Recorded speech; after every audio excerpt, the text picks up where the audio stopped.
رہے گی. جس چیز کا میں رب العالمین ہوں گا اسی چیز کا تو رحمت للعالمین ہوگا. نعرہ تکبیر، نعرہ رسالت، جشن عید میلاد النبی، علماء اہل سنت، نعرہ تکبیر، نعرہ رسالت.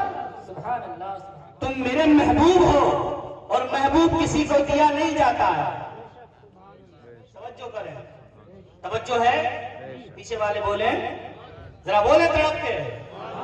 محبوب کسی کو دیا نہیں جاتا ہے. یہ تو رب کا کرم ہے کہ محبوب دے بھی دیا، محبوب دے بھی دیا اور ان خوش نصیب غلاموں کو دیدار کرا بھی دیا جن کو دنیا صحابہ کرام کہتی ہے. قربان جاؤ اس جماعت پر جس نے مصطفیٰ کو اپنی آنکھوں سے دیکھا ہے. آقا حضور نے جن کو ایک ہی نشست میں جنت کی بشارت دی ہے. مسلمانوں قربان جاؤ ان مسلمانوں پر. تم کیسے مسلمان ہو؟ تم نے تو اپنا وقار کھویا، اپنی عزت کھوئی. تمہیں محبوب رب خدا میں رب العالمین ملا ہے، تمہیں محبوب خدا ملا ہے، تمہیں محبوب رب العالمین ملا ہے، دونوں عالم کا تاجدار ملا ہے. محبوب کوئی کسی کو نہیں دیتا ہے. یہ تو رب کا کرم ہے، یہ تو اس کی نوازش ہے کہ اس نے اپنے محبوب دے دیا اور دنیا والوں کو دیدار بھی کرا دیا.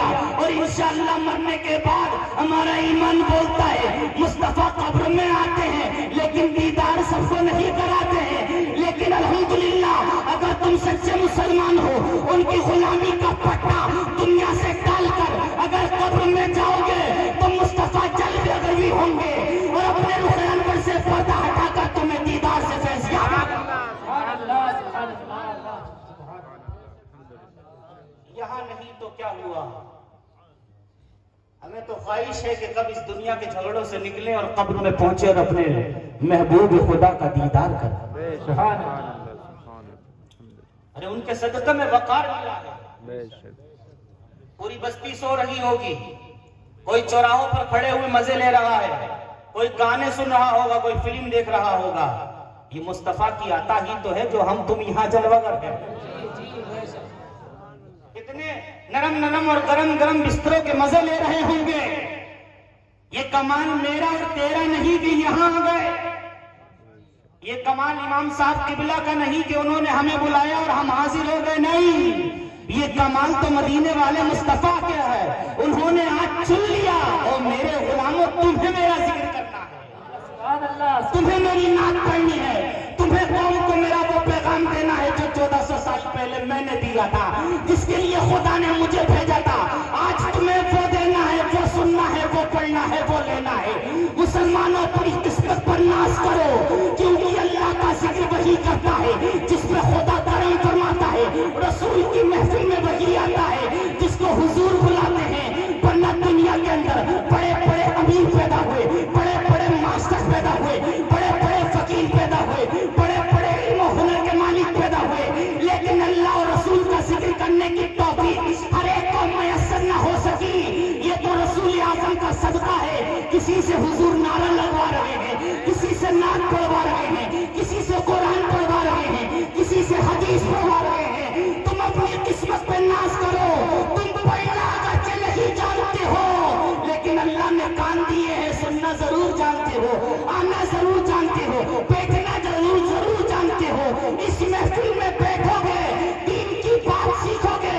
علماء فرماتے ہیں جس نے دین کا ایک مسئلہ حل کر لیا، ایک مسئلہ سیکھ لیا، سمجھ لو پوری رات عبادت کرنے سے بہتر اس نے یہ کام کر دیا. سبحان اللہ، سبحان اللہ. بہت خوب. دین سیکھنا اور سکھانا بہت افضل ہے، بہت افضل ہے. دین کے بغیر تو عبادت کامل نہیں. جب تک علم نہیں ہوگا تو نماز کیسے ٹھیک ہوگی؟ قرآن شریف پڑھنے نہیں آئے گا تو نماز کیسے مکمل ہوگی؟ تم عزت و وقار والے ہو، تمہارا مقام سب سے بلند کیا گیا. کنتم خیر امت اخرجت للناس. تمہیں جو ترقی ملی اس وجہ سے نہیں کہ تم لیٹسٹ کے دور میں پیدا ہوئے. تمہیں جو ترقی ملی اس وجہ سے نہیں تمہارے زمانے میں ملٹی میڈیا کا دور ہے. نہیں، تمہیں ترقی اس لیے ملی ہے کنتم خیر امت اخرجت للناس.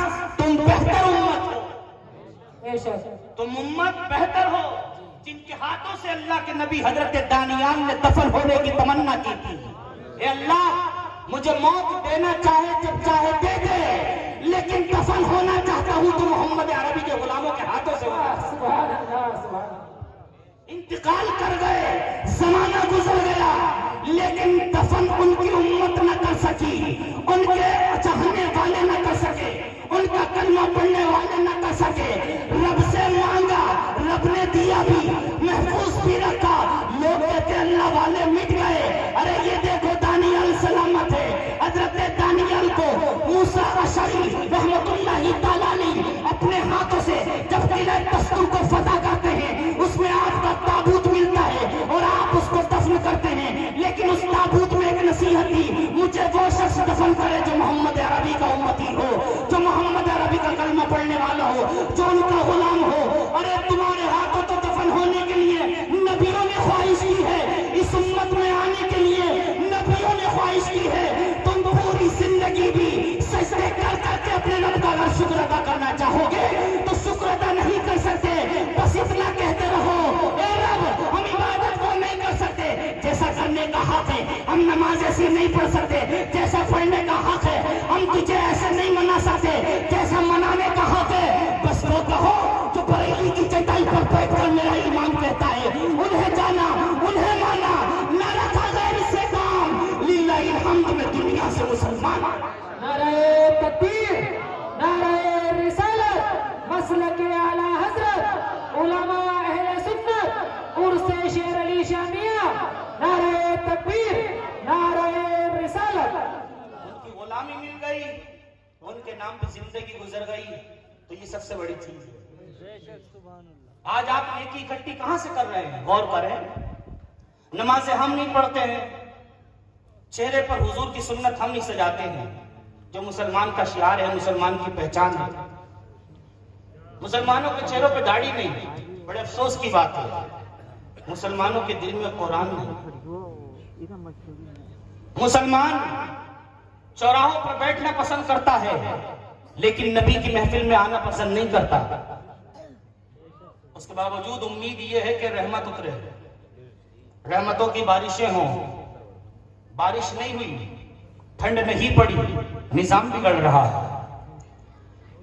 یہ نحوست ہے ان لوگوں کی جو گناہوں پر دلیری دکھا رہے ہیں، جو گناہ کر کر کے زبان سے کہتے ہیں توبہ توبہ، لیکن دل سے سچی توبہ نہیں کرتے ہیں۔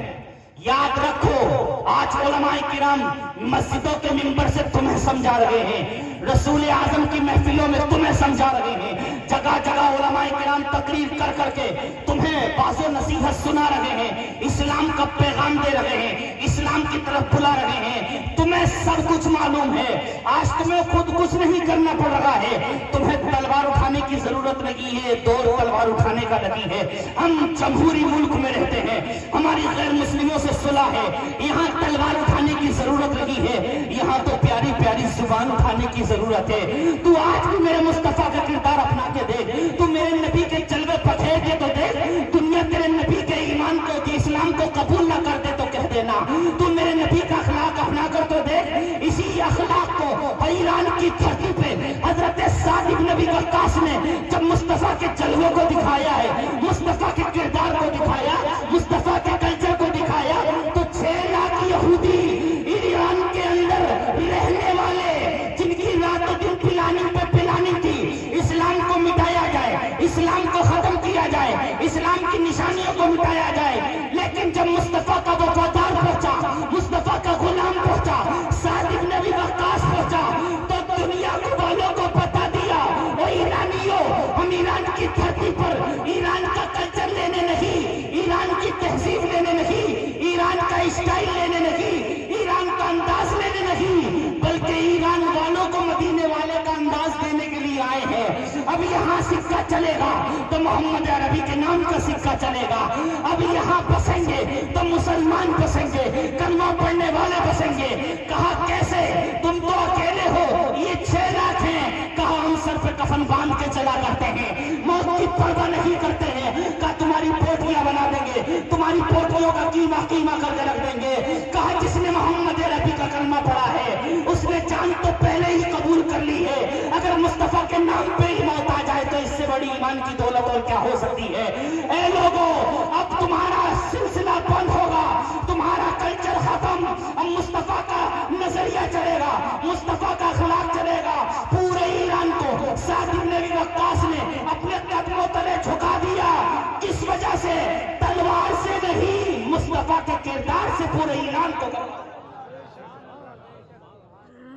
تلوار نہیں اٹھائی، اخلاق دکھایا، لباس دکھایا، چہرے پہ مصطفیٰ کی سنت کو دکھایا. سب پہچان گئے داڑھی ہے مسلمان کو. آج تو لوگوں کو سلام کرنے کے لیے شکلیں دیکھنی پڑتی ہیں کہ اپنا ہے یا پرایا ہے، گوالا نہ ہو. اب یہ بتاؤ بھائی، ہر چیز کی پہچان ہوتی نہیں ہوتی ہے. مسجد کی پہچان مینار ہوتی ہے. ابھی ہم تمہارے گاؤں میں داخل ہوئے، مینار دیکھا تو پہچان لیا کہ مسجد ہے. سبحان اللہ.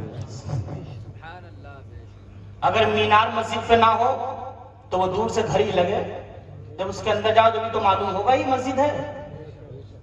تو مسجد کی پہچان مینار ہے، مسلمان کی پہچان ٹوپی اور داڑھی ہے. شکلیں ایسی بنا لی کہ جن کو دیکھتے ہوئے شرم آئے. تم دنیا والوں کا کلچر اپنانے کے لیے بالکل نہیں بھیج